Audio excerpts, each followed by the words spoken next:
जय श्री कृष्णा। राधे राधे दोस्तों आज मैं आप लोगों को लड्डू गोपाल की एक ऐसी अद्भुत बिल्कुल सत्य लीला कथा सुनाऊंगी जिसे सुनकर आप सभी का हृदय बाल गोपाल के प्रेम में भाव विभोर उठेगा। लड्डू गोपाल के द्वारा अपने भक्त के साथ की गई इस अद्भुत लीला कथा को श्रवण कर आप मंत्र मुग्ध हो जाओगे।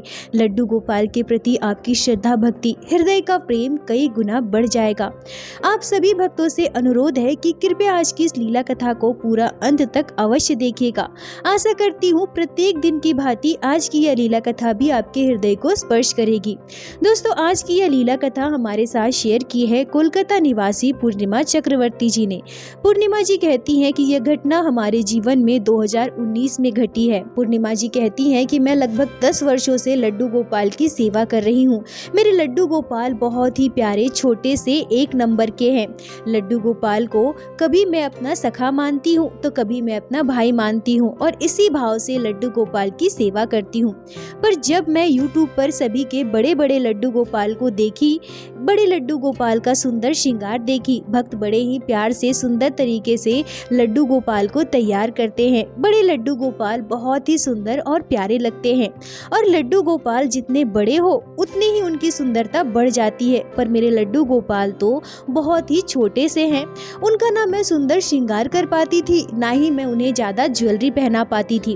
अब सबके बड़े लड्डू गोपाल को देख देख कर मेरे मन में भी यह भाव आया कि मैं भी बड़े लड्डू गोपाल को लेकर आऊंगी और उनकी सेवा करूंगी। जब मेरे पास बड़े लड्डू गोपाल होंगे तो मैं भी उनका सुंदर श्रृंगार कर पाऊंगी। मेरे लड्डू गोपाल भी बहुत सुंदर दिखेंगे।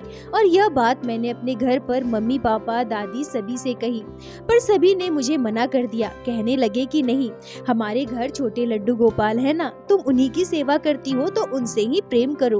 बड़े लड्डू गोपाल की सेवा बहुत कठिन होती है। उन्हें अन्न का भोग लगाना पड़ता है और प्रत्येक दिन लड्डू गोपाल को अन्न का भोग लगाना हमारे लिए संभव नहीं है। पूर्णिमा जी कहती हैं कि पहले तो मैंने उनकी बात मान ली, पर कुछ दिनों के बाद मेरे मन में फिर से यह भाव आया कि मुझे बड़े लड्डू गोपाल चाहिए, मुझे बड़े लड्डू गोपाल की सेवा करनी है। ऐसे ही बार बार अपने घर पर बड़े लड्डू गोपाल के लिए मैं जिद करने लगी। अब मेरे इतना जिद करने पर मेरे घर वाले भी मान गए और कहने लगे कि चलो ठीक है, अगर तुम्हें बड़े लड्डू गोपाल को घर लेकर आना है, तुम चाहती हो कि तुम बड़े लड्डू गोपाल की सेवा करो, तो ठीक है, हम बड़े लड्डू गोपाल को ही घर लेकर आएंगे। पूर्णिमा जी कहती हैं कि यह बात सुनकर मैं खुशी से झूम उठी। मेरी खुशी का ठिकाना नहीं था, पर मेरे मन की यह इच्छा थी कि मैं अपने पैसे से लड्डू गोपाल को लेकर आऊंगी। मेरे पास जो कुछ पैसे जमा है, मैं उसी से लड्डू गोपाल को घर लाना चाहती थी। यह सोचकर मेरे पास जो बैग में पैसे थे उन सबको मैंने निकाल कर इकट्ठा किया। कुल मिलाकर मेरे पास 1600 रुपए थे। मैं उस पैसे को लेकर बाजार गई। वहाँ जाकर मैंने बड़े से सुंदर से लड्डू गोपाल को पसंद किया और जब मैंने लड्डू गोपाल का निछावर पूछा तो दुकान वाले भैया ने मुझे उनकी निछावर 3800 यानी कि 3800 रुपए बताई। तब क्योंकि मेरे पास इतने पैसे नहीं थे तो मेरा मन बहुत उदास हो गया और लड्डू गोपाल को बिना लिए ही मैं घर वापस आ गई। घर आकर मेरा मन हमेशा उदास रहता था। मन में हमेशा यही बोझ बना रहता था कि मैं लड्डू गोपाल को घर ना ला पाई। बस कुछ पैसों के लिए लड्डू गोपाल मेरे हाथ आकर, मेरे गोद आकर वापस चले गए। शायद यही मेरा दुर्भाग्य है, यही मेरी किस्मत है। पर फिर मैंने यह भी सोचा कि चलो कोई बात नहीं, कुछ महीनों में मैं इतने पैसे जोड़ लूंगी और फिर मैं लड्डू गोपाल को घर लेकर आऊंगी। ऐसे ही कुछ दिन और बीत गए। तभी जन्माष्टमी से 4 दिन पहले पूर्णिमा जी और उनका पूरा परिवार गंगा स्नान करने जाते हैं। गंगा किनारे एक छोटी सी मंदिर है। गंगा स्नान करने के बाद पूरा परिवार मंदिर में पूजा पाठ करते हैं और पूजा पाठ करने के बाद सबने यह सोचा कि गंगा किनारे जलेबियाँ खा लेते हैं। यह सोचकर सभी जलेबी खाने दुकान पर गए। सबने मिलकर जलेबी खाई और तभी उन्हें याद आता है कि अरे हमने तो गंगा जल लिया ही नहीं। तभी पूर्णिमा जी और उनके पापा गंगा किनारे गंगा जल लेने के लिए जाते हैं। पूर्णिमा जी के पापा किनारे में खड़े थे और पूर्णिमा जी नदी के अंदर जल लेने के लिए जाती है और तभी घटती है उनके जीवन में वो आश्चर्यजनक घटना। पूर्णिमा जी देखती है कि पानी के अंदर एक लड्डू गोपाल है। लड्डू गोपाल का पूरा विग्रह जल के अंदर डूबा हुआ है, पर उनका सर बाहर है। लड्डू गोपाल का सर देखकर ही समझ में आ रहा था कि लड्डू गोपाल का विग्रह बहुत ही बड़ा है। पूर्णिमा जी लड्डू गोपाल को देखते ही खुश हो गई और खुशी से अपने अपने पापा से कहती है, पापा पानी के अंदर लड्डू गोपाल हैं, मैं इन्हें बाहर निकालती हूँ, इन्हें हम घर लेकर जाएंगे। पूर्णिमा जी के पापा जब देखते हैं कि अरे इतने बड़े लड्डू गोपाल यहाँ भला कहाँ से आए। पूर्णिमा जी के पापा पूर्णिमा जी से कहते हैं कि हम लड्डू गोपाल को घर लेकर नहीं जा सकते, पता नहीं किनके लड्डू गोपाल होंगे, अपने लड्डू गोपाल को कोई यहाँ भूलकर चला गया होगा। पर अच्छा ठीक है, तुम उन्हें लेकर बाहर आओ, देखे तो किनके लड्डू गोपाल हैं, आसपास जाकर जरा ढूंढ कर देखता हूँ। तभी पूर्णिमा जी लड्डू गोपाल को पानी से बाहर निकालती है। लड्डू गोपाल का स्वरूप देखकर पूर्णिमा जी की खुशी का ठिकाना नहीं था। बड़े से 21 नंबर साइज के लड्डू गोपाल, इतने बड़े लड्डू गोपाल को पूर्णिमा जी और उनके पापा ने पहली बार देखा था। इससे पहले उन्होंने इतने बड़े लड्डू गोपाल को कहीं भी नहीं देखा। लड्डू गोपाल बड़े ही सुंदर और प्यारे लग रहे थे। लड्डू गोपाल को लेकर पूर्णिमा जी पानी से बाहर आती है। पूर्णिमा जी कहती है कि लड्डू गोपाल को गोद में लेकर मैं परम सुख की अनुभूति कर रही थी, ऐसा सुख जिसका वर्णन मैं अपने शब्दों में नहीं कर सकती। उसके बाद लड्डू गोपाल को लेकर हम हमारे परिवार के बाकी सदस्यों के पास पहुँचे। इतने बड़े लड्डू गोपाल को देखकर मेरा पूरा परिवार आश्चर्य था। सभी पूछने लगे कि इतने बड़े लड्डू गोपाल, इतने बड़े लड्डू गोपाल तुम लोगों को कहाँ से मिला। और जब सबने हमारी पूरी बात सुनी तो सभी दंग रह गए। ऐसा भला कैसे हो सकता है, इतने बड़े लड्डू गोपाल नदी में कैसे आ सकते हैं, पानी में कैसे डूब सकते हैं, जरूर कोई अपने लड्डू गोपाल को यहाँ भूल कर चला गया होगा। तभी मेरी दादी माँ कहती है कि ऐसा भला कोई कैसे कर सकता है, कोई अपने पूजित लड्डू गोपाल को नदी के किनारे कैसे भूल सकता है। और सबसे आश्चर्य की बात तो यह थी कि अभी अभी हम घाट से नहा कर आए, इतने सारे लोग थे पर हम में से किसी की भी नजर लड्डू गोपाल पर नहीं पड़ी। इतने बड़े लड्डू गोपाल पानी में डूब जाएंगे तो पूरी तरह से डूब जाएंगे ना, उनका सर भला बाहर कैसे रह सकता है, और इतने बड़े लड्डू गोपाल हमें ही क्यों मिले। ये सारे सवाल हम सभी के मन में चल रहे थे। मैं तो यकीन ही नहीं कर पा रही थी कि हमें इतने बड़े लड्डू गोपाल मिल गए हैं। पर लड्डू गोपाल भला किनके होंगे, कौन अपने लड्डू गोपाल को भूलकर चला गया होगा। और लड्डू गोपाल क्या कोई भूलने की वस्तु है जो बाल गोपाल को कोई भूलकर चला गया, यह हम समझ नहीं पा रहे थे। ये सारी बातें सोचते हुए आगे हम दुकान की ओर बढ़ते हैं। गंगा किनारे बहुत सारी दुकानें हैं। हम लड्डू गोपाल के बारे में सभी से पूछते हैं, सभी को लड्डू गोपाल दिखाते हैं। इतने बड़े लड्डू गोपाल को देखकर सभी आश्चर्यचकित थे। सबका यही कहना था कि इतने बड़े लड्डू गोपाल को लेकर अगर कोई नदी की ओर जाता तो हम में से किसी की नजर तो जरूर पड़ती। और आज तो कोई भी इस रास्ते से इतने बड़े लड्डू गोपाल को लेकर नहीं गया है। और इतने बड़े लड्डू गोपाल को भला कोई भूल कैसे सकता है। और किसी ने अगर लड्डू गोपाल को पानी में बहाया भी तो फिर लड्डू गोपाल का पूरा विग्रह पानी में कैसे नहीं डूबा, उनका सर भला बाहर कैसे रह सकता है। पूर्णिमा जी कहती हैं कि इस दौरान मैंने लड्डू गोपाल को अपने सीने से लगा रखा था। लड्डू गोपाल को मैंने ही गोद में उठाया था। मैं लड्डू गोपाल से लगातार प्रेम जता रही थी, लाड लड़ा रही थी। तभी मेरी मम्मी मुझसे कहती है, पूर्णिमा ये किसी और के लड्डू गोपाल हैं, इनसे इतना लाड ना लड़ाओ, इनसे इतना लगाव मत बढ़ाओ। जिनके भी लड्डू गोपाल होंगे हमें उन्हें वापस देना होगा। तुम इनसे इतना प्रेम करोगी तो तुम बाद में रह नहीं पाओगी, तुम्हें तकलीफ होगा। पूर्णिमा जी कहती है कि जब मेरी मम्मी बार बार यह बात मुझसे कह रही थी तो मुझे बहुत दुख हो रहा था। मन ही मन में सोच रही थी कि काश ये लड्डू गोपाल मेरे पास हमेशा के लिए रहते। जब हमने वहाँ सभी दुकानों से लड्डू गोपाल के बारे में पूछ लिया और सबने यही कहा कि हमें नहीं पता लड्डू गोपाल किनके हैं, कौन यहाँ लड्डू गोपाल को नदी के किनारे छोड़ कर गया है, तब मेरे पापा ने दुकानदारों को अपना नंबर दे दिया और उनसे कहा कि अगर कोई लड्डू गोपाल को ढूंढते हुए यहाँ आता है तो आप उन्हें यह नंबर दे देना, हम उनके लड्डू गोपाल उन्हें वापस लौटा देंगे। और उसके बाद हम अपने बड़े से प्यारे लड्डू गोपाल को लेकर घर आते हैं। पूरा रास्ता हमारा पूरा परिवार बहुत खुश था। लड्डू गोपाल हमारे घर आ रहे हैं, बाल गोपाल हमारे घर पर रहेंगे, ये सोचकर हमारी खुशी का ठिकाना न था। पूर्णिमा जी कहती हैं कि लड्डू गोपाल मेरे गोद में थे। लड्डू गोपाल को लेकर हम घर पहुँचे, पर घर पहुँचने के बाद हमने लड्डू गोपाल को एक बड़े से तौलियों में लपेट दिया और लड्डू गोपाल को मेरे कमरे में ही विराजित कर दिया। हमारा पूरा परिवार लड्डू गोपाल को पाकर बहुत ही प्रसन्न था, पर कभी कभी मन उदास हो रहा था, यह सोचकर कि जिनके भी लड्डू गोपाल होंगे वो आकर हमारे बाल गोपाल को हमसे दूर लेकर चला जाएगा। तभी दूसरे ही पल हम अपने मन को समझाने के लिए यह बात सोच लेते कि जब तक लड्डू गोपाल हमारे साथ है तब तक हम उनसे खूब प्रेम करेंगे, उनसे खूब खुशियाँ बांटेंगे, लड्डू गोपाल की खूब सेवा करेंगे, उनसे खूब लाड लड़ाएंगे। वही मेरे कमरे में ही लड्डू गोपाल को हमने भोग भी लगा दिया और रात्रि के समय लड्डू गोपाल को मेरे कमरे में टेबल के ऊपर स्वच्छ वस्त्र बिछाकर शयन करवा दिया। और तभी उसी रात हमारे जीवन में घटती है एक चमत्कारी घटना। रात को हमारा पूरा परिवार गहरी नींद में सो रहा था, तभी मेरी मम्मी एक चौंका देने वाला सपना देखती है। सुबह के लगभग 5:30 बजे मेरी मम्मी अचानक से चिल्लाते हुए हम सभी को बुलाने लगती है। हम सभी घबराकर मम्मी के कमरे में पहुंचते हैं, जहां मेरे पापा पहले से ही मेरी मम्मी से उनके चिल्लाने का, घबराने का कारण पूछ रहे थे। तभी मेरी मम्मी हम सबसे कहती है कि अभी उन्होंने एक चमत्कारी सपना देखा, एक आश्चर्यजनक सपना।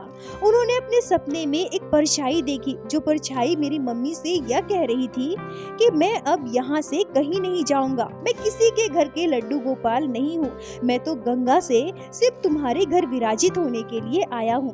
अब मुझे यहाँ से कोई लेकर नहीं जाएगा, मैं हमेशा तुम्हारे घर पर रहूंगा। तुम हमारी सेवा करो, मुझसे लाड लड़ाओ, मुझसे प्रेम करो। मेरी मम्मी थोड़ी घबराई हुई थी, थोड़ी डरी हुई थी, पर साथ ही साथ वो बहुत प्रसन्न थी, बहुत ही ज्यादा खुश थी। मेरी मम्मी के सपने की बात जानकर हमारा पूरा परिवार बहुत खुश था।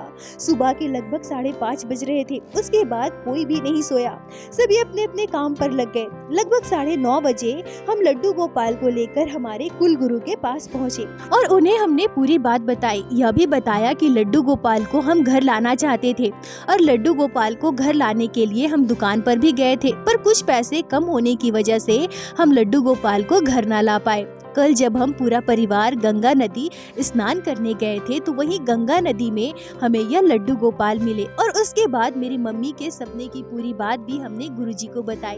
पूरी बात सुनकर हमारे गुरुजी कहते हैं कि ये आप अपना परम सौभाग्य मानिए, लड्डू गोपाल को आप अपना मानिए, वो आपके घर आप लोगों से सेवा लेने के लिए आए हैं, इसलिए बाल गोपाल को अपने घर पर विराजित कर उनकी सेवा करिए। बाल गोपाल को लेने अब कभी कोई नहीं आएगा, बाल गोपाल हमेशा आप सभी के साथ रहेंगे। पूरे श्रद्धा भाव से लड्डू गोपाल की नित्य सेवा कीजिए। पूर्णिमा जी कहती हैं कि गुरुजी की बात सुनकर हम सभी बहुत प्रसन्न हो गए। गुरुजी को उचित दक्षिणा देकर हम घर वापस लौटे।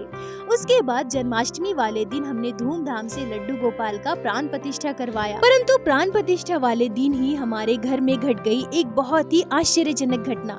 जन्माष्टमी वाले दिन हमने लड्डू गोपाल को बहुत सारे फल मिठाइयों का भोग लगाया था और साथ ही साथ लड्डू गोपाल का प्रिय खीर का भी भोग लगाया था। भोग लगाने के बाद हमने मंदिर में पर्दा कर दिया और अब जब मंदिर का पर्दा हम हटाते हैं और उसके बाद जो दृश्य हम देखते हैं, उसे देखकर हमारा पूरा परिवार अबाक था। मंदिर का पर्दा हटते ही हम देख पाते हैं कि हमने जो लड्डू गोपाल को खीर का भोग लगाया था, वो लड्डू गोपाल के आसपास चारों ओर बिखरा पड़ा है। साथ ही साथ कुछ खीर लड्डू गोपाल के पोशाक के ऊपर है और कुछ खीर लड्डू गोपाल के मुख में लगा हुआ है। सभी अबाक रह गए, मानो हमारे प्यारे से लड्डू गोपाल ने अपने छोटे छोटे हाथों से खीर का भोग ग्रहण किया हो। अब हम सभी को यह यकीन हो चुका था कि लड्डू गोपाल स्वयं खीर का भोग ग्रहण किए हैं। हम सभी बहुत प्रसन्न थे। इस घटना के बाद भी लड्डू गोपाल ने हमारे परिवार के साथ एक ऐसी अद्भुत लीला की, जिसके बाद हमारा पूरा परिवार इस बात को संपूर्ण रूप से यकीन करने लगे कि लड्डू गोपाल साक्षात हमारे घर विराजित है। बाल गोपाल का अस्तित्व हमारे परिवार में है और लड्डू गोपाल का विग्रह मात्र एक मूर्ति नहीं है, इनमें प्राण है। इस घटना के बाद लगभग 2 महीने बीत चुके थे। लड्डू गोपाल की सेवा पिछले 2 महीने से हमारे घर हो रही थी। पूर्णिमा जी कहती हैं कि जन्माष्टमी वाले दिन लड्डू गोपाल की जिस दिन हमने प्राण प्रतिष्ठा करवाई, उसी दिन हमने लड्डू गोपाल के लिए एक चांदी की बांसुरी लाई थी। लगभग 2 महीने के बाद हम देखते हैं कि अब वह बांसुरी थोड़ी काली पड़ चुकी है। हम उस बांसुरी को साफ करवाने के लिए दुकान पर लेकर जाते हैं, पर दुकान वाले भैया हमसे कहते हैं कि अभी हमारा कारीगर बाहर गया हुआ है, अब कल आकर बांसुरी लेकर जाना। पूर्णिमा जी कहती हैं कि क्योंकि हमारे लड्डू गोपाल कुछ दिनों पहले हमारे घर आए थे, तो हमारे पास बस बड़े लड्डू गोपाल के लिए एक ही बांसुरी थी। अब यह मेरा प्रत्येक दिन का रूटीन था कि मैं लड्डू गोपाल को शाम के समय अपने घर के बगीचे में घुमाने ले जाया करती थी। तो प्रत्येक दिन की भांति उस दिन भी मैं जब लड्डू गोपाल को बगीचे में घूमने ले जा रही थी, तब मैं क्या देखती हूँ कि लड्डू गोपाल के पास एक लकड़ी की बांसुरी रखी हुई है। अब बांसुरी को देखकर मैं तो बिल्कुल दंग हो गई। बांसुरी भला लड्डू गोपाल के पास कहाँ से आया? मैंने अपने घर में सबसे पूछ लिया कि लड्डू गोपाल के लिए ये लकड़ी की बांसुरी कौन लेकर आया है, पर सभी का यही कहना था कि हमारे परिवार में से किसी ने भी लड्डू गोपाल के लिए कोई बांसुरी नहीं लाई है। अब जरा सोच कर देखिए, अगर हमारे परिवार में से कोई भी लड्डू गोपाल के लिए वो लकड़ी की बांसुरी लेकर नहीं आया है तो लड्डू गोपाल के पास वो बांसुरी आई कहाँ से? मतलब हमारे लड्डू गोपाल बिना बांसुरी के नहीं रह सकते हैं। ये उन्होंने हमें समझा दिया और लड्डू गोपाल ने अपने बांसुरी का जुगाड़ खुद ही कर लिया। ऐसी अद्भुत लीलाएं हमारे कान्हा हमारे साथ करते हैं। आज लड्डू गोपाल को हमारे घर आए हुए 5 वर्ष बीत चुके हैं। लड्डू गोपाल हमारे घर विराजित है और हमारा पूरा परिवार लड्डू गोपाल की संपूर्ण सेवा पूरे श्रद्धा भाव से कर रहा है। हमारे घर 2 लड्डू गोपाल हैं, एक हमारे बड़े लड्डू गोपाल और एक हमारे छोटे से प्यारे से वर्षों से पूजित लड्डू गोपाल। दोनों लड्डू गोपाल को हमारा परिवार एक समान प्रेम करता है। दोनों से हम सभी लाड लड़ाते हैं। बाल गोपाल की कृपा हमारे परिवार पर बनी हुई है, यह हम हमेशा महसूस करते हैं। पूर्णिमा जी, आपका बहुत बहुत धन्यवाद जो आपने लड्डू गोपाल की इस आश्चर्यजनक घटना को हमारे साथ शेयर की, जिसे मैं हमारे चैनल के माध्यम से बाकी सारे भक्तों तक पहुंचा सकी। अपना साथ और प्यार ऐसे ही बनाए रखे। दोस्तों, ईश्वर परम कृपालु है, परम दयालु है। भक्तों के साथ लीलाएं करना हमारे लड्डू गोपाल को अत्यंत प्रिय है। जैसे वो वृंदावन में अपने भक्तों के साथ लीलाएं करते थे, आज भी वो हम सभी के घर विराजित होकर अनेकों लटखट लीलाएं कर रहे हैं और यह हम सभी भक्तों के जीवन की सबसे बड़ी उपलब्धि है। हम सभी भक्त जिनके घर लड्डू गोपाल विराजित है, हमें अपने आप को परम सौभाग्यशाली समझना चाहिए जो लड्डू गोपाल ने अपनी सेवा के लिए हमें चुना है। लड्डू गोपाल अपने भक्तों से बहुत प्रेम करते हैं। बस भक्तों से मेरी यही विनती है कि आप लड्डू गोपाल पर विश्वास बनाए रखें। फिर देखना, आज नहीं तो कल आपको भी लड्डू गोपाल की लीलाओं की अनुभूति अवश्य होगी। दोस्तों, इस घटना पर आपके क्या विचार है, क्या राय है, कमेंट में जरूर बताएं। मुझे आप सभी के कमेंट का इंतजार रहता है और प्रत्येक दिन की भांति लीला कथा के अंत में मैं आप सभी भक्तों से हाथ जोड़कर प्रार्थना करूंगी, ठाकुर जी की भक्ति कीजिए, लड्डू गोपाल की सेवा कीजिए, नाम जाप कीजिए और एक बार मेरे साथ प्रेम से कहिए, बोलो बांके बिहारी लाल की जय, लड्डू गोपाल की जय, जय जय श्री राधे। दोस्तों, यदि आप लोगों को आज की यह लीला कथा अच्छी लगी हो, आपके हृदय को स्पर्श की हो, तो कृपया वीडियो को लाइक कर अपने दोस्तों के साथ शेयर अवश्य करें, जिससे बाकी भक्त भी लड्डू गोपाल की इस अद्भुत लीला कथा का श्रवण कर सके। और हमारे चैनल को सब्सक्राइब करें, जिससे प्रत्येक दिन आप लोग हमारे चैनल पे श्री बांके बिहारी श्री लड्डू गोपाल की अद्भुत लीला कथाएं श्रवण कर सके। दोस्तों, यदि आपके जीवन में घटी हो कोई भी चमत्कारी घटना या लड्डू गोपाल ने कभी भी की हो कोई भी लीला जिसे आप हमारे साथ शेयर करना चाहते हैं, तो कृपया हमें इंस्टाग्राम पे मैसेज करें। हम आपसे कांटेक्ट करेंगे और आपकी उस लीला कथा को हमारे चैनल पे बाकी सारे भक्तों के साथ शेयर अवश्य करेंगे। लड्डू गोपाल की कृपा आप पर और आपके पूरे परिवार पर बनी रहे। राधे राधे दोस्तों।